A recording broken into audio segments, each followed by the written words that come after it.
pagi anak-anak? Pagi.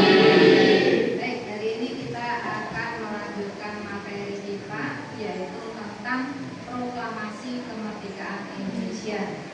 Apa tujuan dari kita mempelajari materi tentang proklamasi kemerdekaan Indonesia adalah supaya kita setelah belajar ini nanti bisa menganalisis tentang apa itu proklamasi kemerdekaan Indonesia, baik itu mulai peristiwa yang mendahului atau seputar proklamasi maupun atau sampai pelaksanaan dan makna dari proklamasi kemerdekaan Indonesia. Baik, untuk atau sebelum kita mulai pembelajaran hari ini, mari kita SPP dulu. Kita semua berdiri.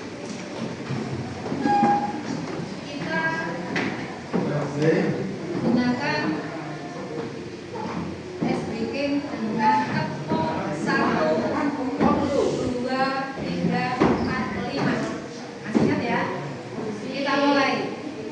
Tepuk 1, tepuk 2, tepuk 3, tepuk 4, tepuk 5. Baik, semua siap belajar?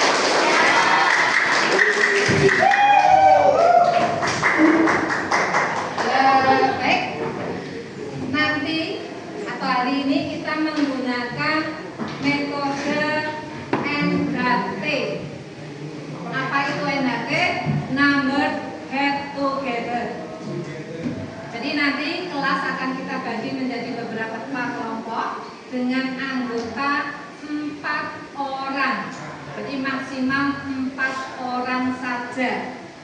Kemudian masing-masing kelompok tolong anggotanya diberi nomor 1 sampai 4. Paham ya? Sebelum kita masuk ke diskusi kelompok, kita lihat sebentar mengenai lini masa proklamasi kemerdekaan Indonesia. Lini masa itu sama dengan urutan peristiwa yang mendahului proklamasi kemerdekaan Indonesia. Seperti yang sudah kita pelajari minggu yang lalu, kita sudah belajar bagaimana keadaan atau kondisi Jepang di akhir tahun 1944, di mana Jepang mulai terdesak di berbagai wilayah. Sehingga akhirnya apa yang terjadi tanggal 6 Agustus, dimulai 6 Agustus 45, Jepang dijatuhi bom atom oleh Amerika Serikat di kota Nagasaki. Harapan sekutu dengan dijatuhi bom atom di Nagasaki ini, Jepang kemudian mau menyerah. Tetapi ternyata tidak. Kemudian tanggal 7 Agustus 1945, apa yang terjadi? Ada 2 peristiwa besar di sini. Yang pertama, BPUPKI karena sudah menyelesaikan tugasnya mempersiapkan kemerdekaan, kemarin merumuskan dasar negara Indonesia merdeka, kemudian merumuskan pembukaan Undang-Undang Dasar 45 dan batang tubuhnya, maka tugas BPUPKI selesai. Karena selesai, maka BPUPKI dibubarkan. Sebagai tindak lanjutnya, apa yang dilakukan Jepang adalah membentuk PPKI, Panitia Persiapan Kemerdekaan Indonesia. Masih ingat ya? Siapa ketuanya? Insinyur Soekarno. Wakilnya? Anggotanya berapa orang? 21 orang yang mewakili seluruh wilayah Indonesia. Jawa ada berapa? 12. Sumatera? 4. Sulawesi? 2. Kalimantan? 1. Maluku? 1. Sunda Kecil atau Nusa Tenggara? 1. Dan Cina 1.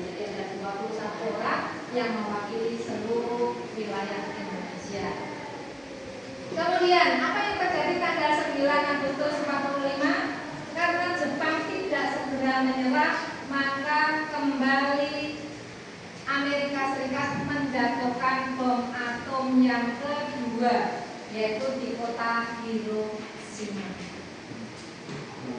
Nah, setelah ini baru Jepang khawatir kalau nanti Amerika akan menjatuhkan bom yang berikutnya.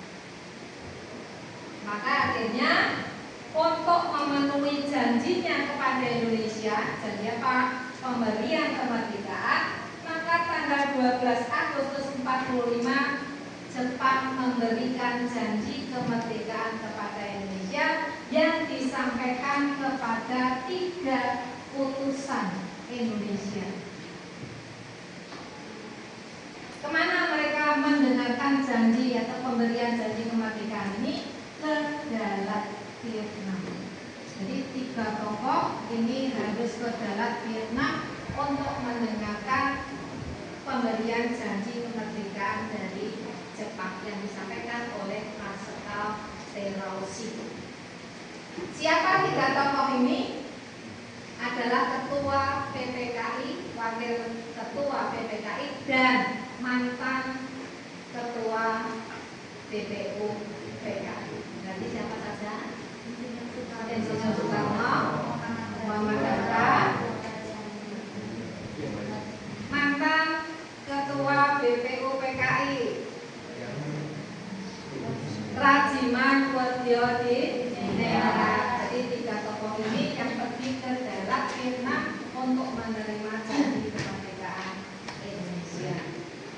Kemudian Jepang semakin terdesak karena mendapat bom atom untuk kedua kalinya. Pada akhirnya Kaisar menyatakan menyerah kepada sekutu pada tanggal 14 Agustus 45. Dan ini sudah didengar oleh golongan pemuda, mereka yang bekerja di radio milik Jepang. Nah, tetapi pengumuman resminya itu baru pada tanggal 15 Agustus 45. Jadi kalau ada pertanyaan, kapan Jepang menyerah kepada sekutu? Jawabannya 15 Agustus 1945. Karena tanggal inilah Jepang baru menyatakan pengumuman secara resmi Jepang menyerah kepada sekutu. Nah, di sini tadi ketika Jepang menyerah kepada sekutu, tetapi belum disiarkan, para pemuda sudah tahu bahwa Jepang menyerah. Maka apa yang dilakukan golongan pemuda? Mendesak supaya golongan tua ini segera memproklamasikan kemerdekaan Indonesia. Nah, apa jawaban dari golongan tua? Kira-kira golongan tua sudah mendengar belum? Belum, karena mereka masih perjalanan dari Dalat ke Jakarta. Jadi mereka belum mendengar bahwa Jepang itu sudah menyerah. Sehingga ketika mendapat desakan dari golongan muda supaya segera memproklamasikan kemerdekaan, golongan tua mau tidak? Tidak. Alasan golongan tua apa? Mereka harus membicarakan itu, proklamasi kemerdekaan Indonesia, dalam sidang PPKI. Karena memang terkait dengan janji Jepang tadi. Jadi kalau golongan pemuda ingin segera merdeka, sedangkan golongan tua ingin membicarakan dalam sidang PPKI. Berarti terjadi apa ini? Terjadi apa? Perselisihan. Golongan muda ingin segera. Perbedaan pendapat antara golongan muda dan tua tentang pelaksanaan proklamasi kemerdekaan Indonesia. Perbedaannya seperti apa? Tadi golongan muda ingin segera melaksanakan proklamasi, sedangkan golongan tua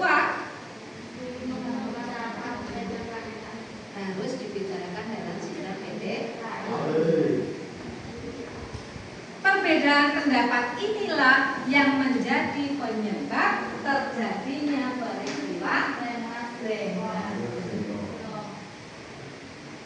Nah, pertanyaannya, apa yang menjadi latar belakang terjadinya peristiwa Rengas Dengklok? Apa yang menjadi latar belakang terjadinya peristiwa Rengas Dengklok? Perbedaan pendapat antara tentang pelaksanaan proklamasi kemerdekaan Indonesia. Saya balik saja. Jadi itu yang menjadi latar belakang terjadinya peristiwa Rengas Dengklok. Apa itu peristiwa Rengas Dengklok?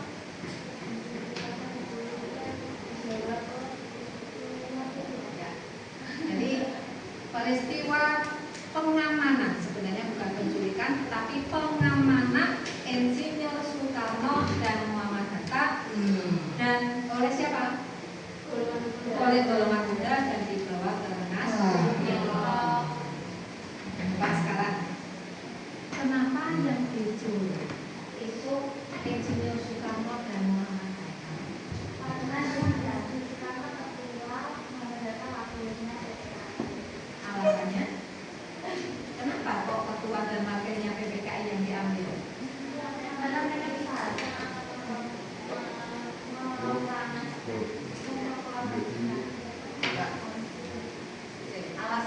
alasan golongan dua tadi ingin apa membicarakan proklamasi adalah PPKI. Nah sekarang kenapa kok golongan muda menculik Insinyur Soekarno dan Muhammad Hatta?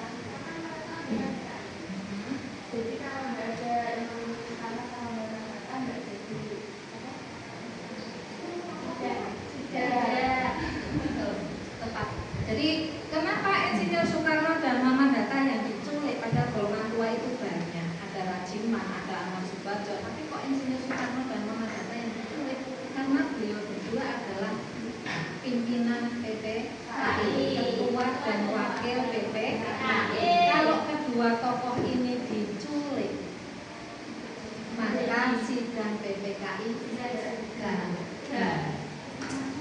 Dan ternyata benar, tanggal 16 Agustus itu tanggal jam 8 pagi itu maunya akan diadakan sidang PPKI, tetapi karena apa? Ditunggu sampai jam 8 pagi kedua tokoh tidak juga datang.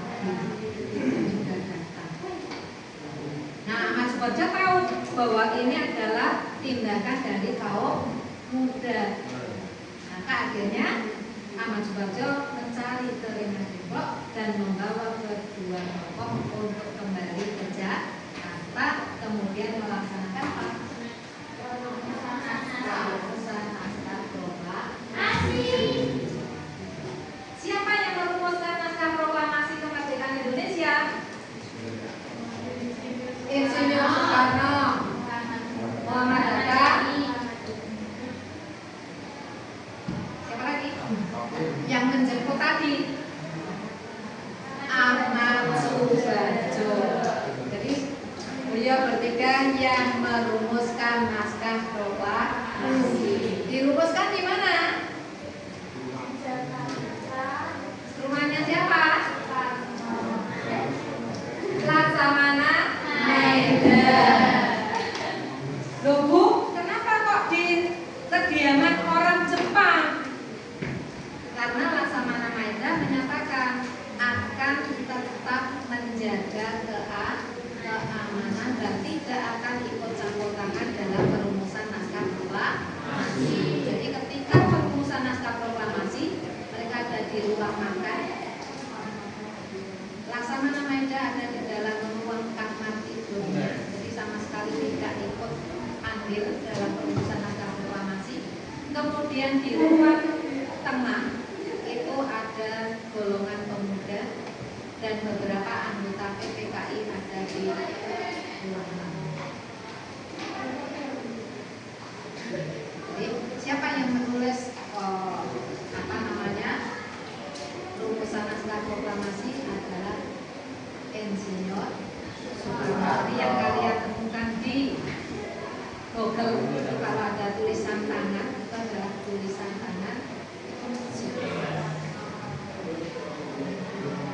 untuk lini masa terkait dengan proklamasi kemerdekaan.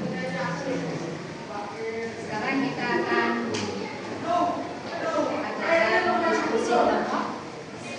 Silakan kalian